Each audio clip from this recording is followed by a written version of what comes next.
Hello, my name is Anne, and today we'll be talking about my Rajang Greatsword speedrun. If you want to see a clean, unedited version of this run, it's already on my YouTube channel. I'll be pausing this video periodically to talk about the strategies I use to achieve this time. And yeah. The first thing you'll probably notice is a Gosarog Greatsword strapped to my back. That's for a very specific reason. So the Gosarog Greatsword is very, very close to Nargacuga and Tigrex in terms of raw, but it's just not quite good enough to be the meta raw Greatsword.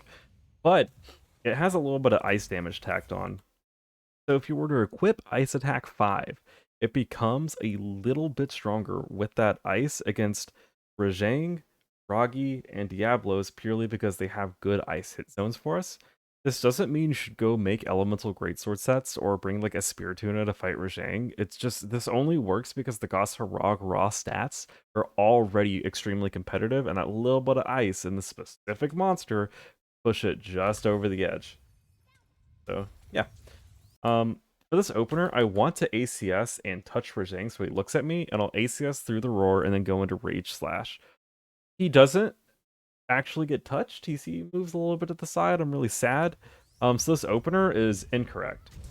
Normally what would happen here is I would hit him after the roar with the ACS, and then I would go into Rage Slash. If he does like the spin, flurry punches, if he tries to pull the rock out the ground, if he does his little arm flaily stupid thing, then Rage Slash punishes that to some extent, depending on a couple of factors. But this behavior where he hops back, he's going to do a laser. So if I had been in Rage Slash, I would have canceled the Rage Slash with Tackle and then chased him down with ACS. So I get to ACS here, and it's like no harm, no foul. RNG masks the mistake. And I get what I would normally get. The strong wide happens here because I don't have enough time to charge a Rage Slash when he hops back and turns yellow. This amount of damage, I know, opener plus another hit is going to make him hop back and turn yellow. But for some reason, he doesn't hop back. He immediately just turns yellow. I don't know why this is. I'm pretty early into speedrunning Rajang. This run was kind of like a whoopsie-doopsie in early attempts. So I can't really tell you if it's level geometry, if there's something I'm not accounting for with my positioning, but this is like one of the only times I've seen him not hop back to immediately go yellow, so I don't get it. And we end up losing the ACS anyways. The ACS damage would have been quite low, so it's not the end of the world, but it is spaghetti. What I really wanted to do was be positioned to charge up a Rage Slash and then hit his tail when he goes through, because he always does like a little taunt animation, so that's what we go for. It's fine. And then we're going to ACS to chase. If I had ACS a little bit differently, and a little bit earlier, if I timed things, spaced them a little bit better, I'd have a chance to ACS him out of this. But the ACS is mostly to position a Rage Slash. So losing this damage here really, really sucks, but that's not the main intent behind the ACS. It's to get a little bit of bonus damage and position a Rage Slash. So sucks, more spaghetti. This run is bad, but it's about to get pretty good. We go into Rage because a lot of his moves are punishable by Rage Slash, and I tackle to make sure this is positioned and timed correctly. I get hit hard enough to trigger the buff, hit him in the tail.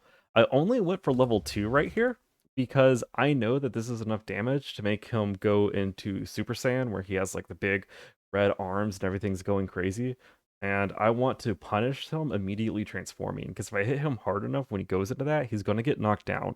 And if he gets knocked down, this starts a feedback loop where he's going to continue to re-enrage and get knocked down over and over again until he's dead. That's the general game plan. So you see I cut it short early so I could charge this up. I even had to cut this short early to a level 2. But hey, we get the knockdown. So every time you get this knockdown, you chase it down with ACS, and then you get ACS into a level 2 wide, into a level 3 rage. This works 100% of the time. Not all the hits hit his head here, though, because of the awkward positioning with this pillar, and my ACS angle was a little bit bad because I was trying to compensate for where this pillar was and the fact his head was inside it. But the damage loss isn't terrible. It's okay. So here's this loop I'm talking about. Once you deal enough damage after you knock him out, he's immediately going to try to turn yellow again, and when he turns yellow, here's the hop back I was trying to chase down with ACS earlier. Bonk. And we know that ACS is actually going to make him rideable. You can count on this shit. So we actually do White Slash here because it'll connect right before he becomes rideable.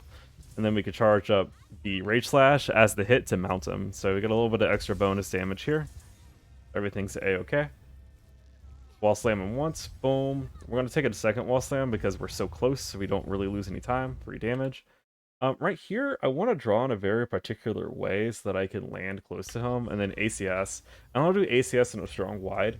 This is a pretty consistent setup, but again, I'm new to this run, and I mistimed something here. So I don't know if I would have enough time to go into Rage Slash and then absorb this hit. I probably would not, and that would be a big problem. But dogs come through and save me, so here we are. You know, it is what it is. And now we get to go into the Rage Slash that I was planning to do anyways. We see the lunge punches. I tackle here because, again, I want to position myself to hit him in a specific way that will occur because he is wire bugged to the ground from the mount. We absorb the hit, so we still get the boost. And kaboom. Big stupid head hit. Now we're going to Power Sheath because he's going to sleep. I'm hovering the max pot because my normal runs, I've taken way more damage by now, and I want to max pot to maybe take another hit or two after this, but I'm really deep in the run, so I think, well, I'm probably only going to have to take 2 hits at most to make this a viable run, and, you know, let's just save the time. But we don't. We just go for it. Super duper risky, but it's fine. Bonk. And we can chase him down. I know that he's going to go Super Saiyan here. Ta-da! This is just knowing about how the damage and the loops work for him. This is 100% guaranteed. Level 3 ACS. And now the ACS positions us to go for Rage Slash. He punches through us, so we get a big stupid Rage Slash buff. And then bam, we get a lot of damage here.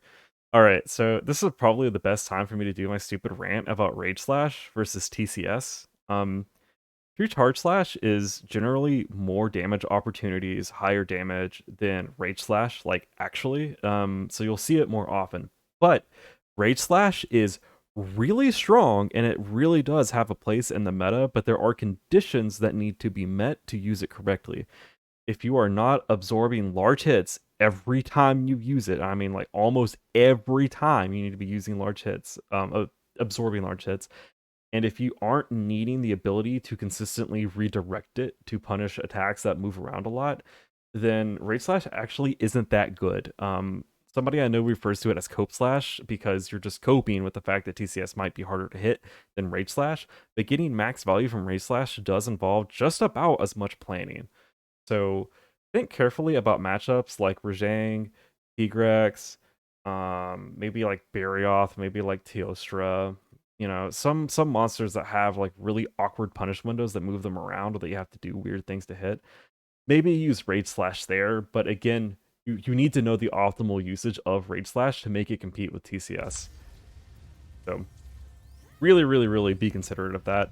This knockdown gives us this combo every time. I mess up the wide slash timing, it's fine. Whatever, I mess up aiming this. I don't really care because I think I'm already over the cap threshold anyways. And we put down the trap to go ahead and double check that. Ta-da! And that is Rajang in 242. There's a lot of spaghetti in this run, so I might actually revisit myself to try to get a better time. So you can definitely like push this lower. This could get close to like T-Rex times. And then you saw the ice attack there, so you know, nothing else funky going on with the set. I'm using the same charm I always use. And yeah.